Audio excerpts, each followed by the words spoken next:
오늘도 예배에 참여하시는 모든 분들을 부활하신 예수 그리스도의 이름으로 환영합니다. 오늘은 우리 삶의 이유와 목적을 찾아서 10번째 시간으로 예배의 중심에 대하여 여러분들과 말씀을 나누고자 합니다. 우리 모두는 성공을 향해 달려가는 인생이다라고 해도 과언이 아닐 것입니다.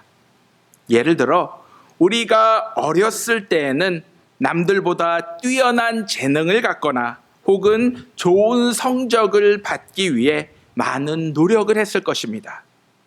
그리고 우리가 성인이 되었을 때에는 사회적 명성과 경제적 부를 더욱 많이 쌓으려고 안간 힘을 씁니다. 우리가 사는 사회는 뛰어난 재능과 좋은 성적, 그리고 명예와 부를 많이 쌓은 사람들을 성공한 사람들로 인정합니다. 물론 이러한 모습, 즉 다른 사람들을 이기고 다른 사람들보다 더 많이 갖고자 하는 모든 욕구는 인간의 본성이다라고도 할 수 있을 것입니다. 그런데 성경은 이러한 모습을 결코 성공한 모습이라 단 한 번도 이야기하지 않고 있습니다.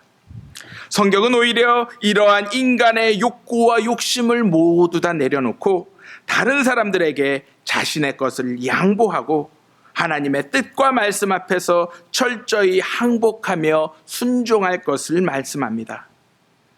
다시 말해 내 이웃을 내 몸과 같이 사랑하고 하나님께 철저히 항복함으로써 내 자신을 내어드리는 모습이 참으로 성공한 모습이요, 또한 하나님은 이러한 마음을 가지고 예배하는 자들을 기뻐하신다라는 사실입니다. 그러므로 하나님이 원하시는 예배는 우리가 개인적으로 원하거나 혹은 바라는 것들을 얻고자 이용하는 수단이 아닌 하나님께 기쁨을 드리기 위해 우리 자신을 철저히 그리고 모두 내려놓는 것입니다. 즉 예배란 하나님이 내 편이 되어달라고 떼쓰는 시간이 아닌 우리가 하나님의 편에 서겠다라는 헌신과 결단의 시간인 것입니다. 우리가 이러한 모습으로 살아가기 위해 가장 먼저 요구되는 것이 있습니다. 그것은 하나님에 대한 믿음이요 또한 신뢰입니다. 그렇다면 여러분들은 하나님을 모든 면에서 믿고 신뢰하고 계십니까? 하나님은 우리가 여전히 죄인 되었을 때 하나님의 독생자 아들이신 예수님을 우리를 위해 죽게 하심으로써 우리에 대한 자신의 사랑을 만천하에 드러내 보이셨습니다. 하나님은 독재자와 같이 강제로 혹은 억지로 우리의 삶을 이끄시는 분이 아닌 은혜와 사랑으로 끊임없이 우리를 설득하고 인도하고 계신 분이십니다. 우리가 하나님의 은혜와 사랑을 진정으로 깨닫고 우리의 자유로운 의지로 우리의 삶을 하나님께 기쁨으로 온전히 내어드릴 때 하나님은 이러한 우리의 예배를 반드시 기뻐 받으실 것입니다. 또한 우리는 이러한 삶을 통해 더 이상 죄와 율법의 구속이 아닌 주님이 주시는 새 힘과 능력 속에서 참 자유를 누리며 살아가게 되는 것임을 믿으시기 바랍니다. 하지만 우리의 삶을 솔직히 돌아보면 종종 하나님을 신뢰하지 못하는 모습을 발견할 때가 있습니다. 그리고 그 중심에는 우리의 교만함이 있음을 보게 됩니다. 즉 하나님은 창조주이시고 우리는 그분의 피조물이지만 우리의 마음속에는 우리 스스로 하나님과 같은 존재가 되고자 하는 욕구와 욕망이 자리하고 있는 것입니다. 우리 인류의 모습을 대표하고 있는 아담과 하와가 에덴 동산에서 어떠한 잘못을 저질렀습니까? 뱀의 유혹을 통해 마치 자신들도 하나님과 같은 존재가 되고자 하는 잘못된 욕망을 품었습니다. 이들의 이러한 욕망은 하나님의 뜻과 말씀에 불순종하는 결과로 이어지게 되었습니다. 혹시 우리도 여전히 우리의 마음 한구석에 하나님과 같은 존재가 되길 원하는 욕심과 욕망이 숨어 있다라면 우리 또한 하나님을 거역하는 사탄과 같은 존재가 언제든지 될 수 있음을 기억하시기 바랍니다. 그렇다면 어떠한 모습이 하나님의 뜻과 말씀을 따라가는 모습이겠습니까? 하나님이 우리에게 가장 먼저 원하시는 모습은 한마디로 surrender, 바로 순복하는 모습입니다. 국어사전에 보면 순복을 이렇게 풀이하고 있습니다. 순순히 복종함, 혹은 길이 잘 들어서 잘 따르고 복종함. 바로 그리스도인들에게 순복이란 억지로가 아닌 스스로 하나님의 뜻과 말씀을 기쁨으로 따르는 모습인 것입니다. 우리는 이러한 모습을 겟세마네 동산에서 기도하시는 예수님을 통해 발견하게 됩니다. 예수님은 자신의 십자가 죽음을 앞에 두시고 제자들과 함께 겟세마네 동산에서 기도하셨습니다. 예수님은 아버지께 이 고난의 잔을 자신에게서 옮길 것을 청하셨지만 이내 그러나 나의 원대로 마옵시고 아버지의 원대로 하옵소서라고 덧붙이십니다.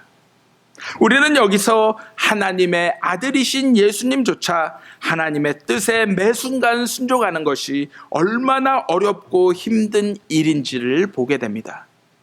하물며 우리가 예수님과 같이 피눈물 나는 기도도 하지 않으면서 마치 하나님의 뜻과 말씀에 순복하며 살아간다라고 말하는 것은 전혀 이치에 맞는 것이 아님을 다시 한번 깨닫게 됩니다.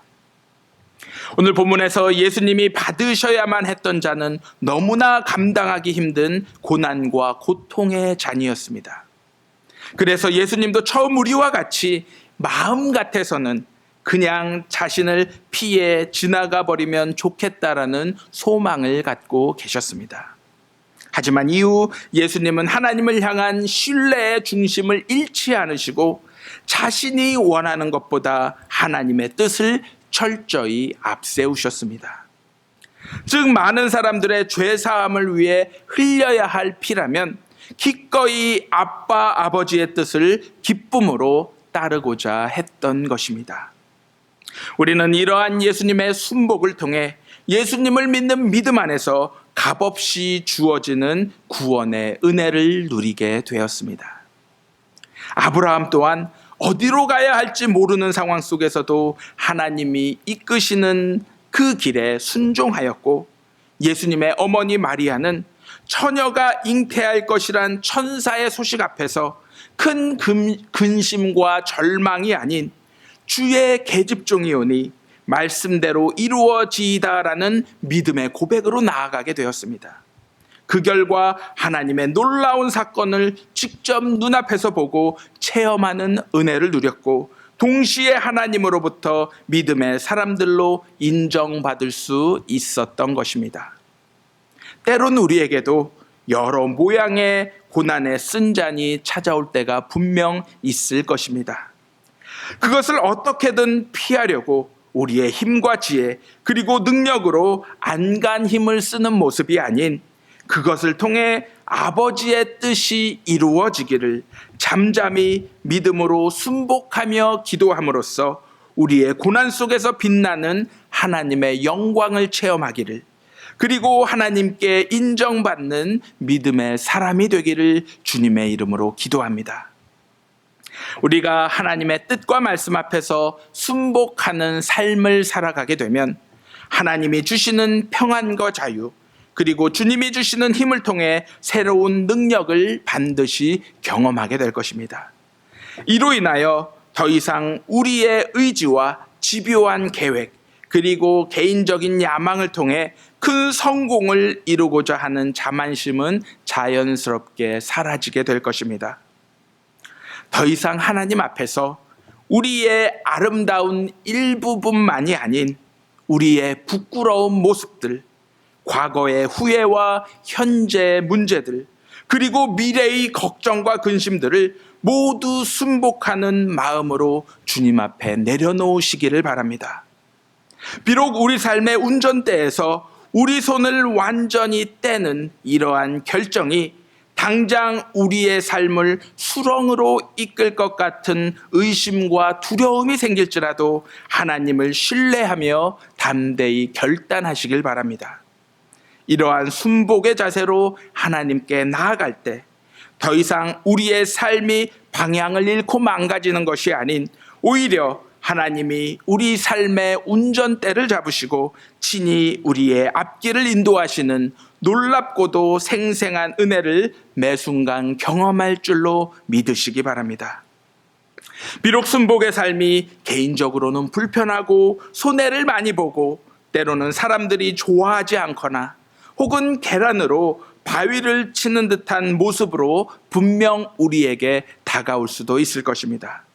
하지만 하나님을 향한 신뢰와 그분의 뜻과 말씀에 대한 순종을 통해 우리 삶의 전부를 내어드리면 하나님께서 분명 우리 인생의 마지막을 책임져 주실 것임을 믿으시기 바랍니다. 그리하여 그 어떤 인생의 보장보다도 순복의 삶을 통해 하나님이 우리에게 허락해 주시는 영원한 삶의 소망과 약속이 귀하고 더욱 소중함을 깨닫는 저와 여러분들이 되시기를 예수 그리스도의 이름으로 간절히 기도합니다.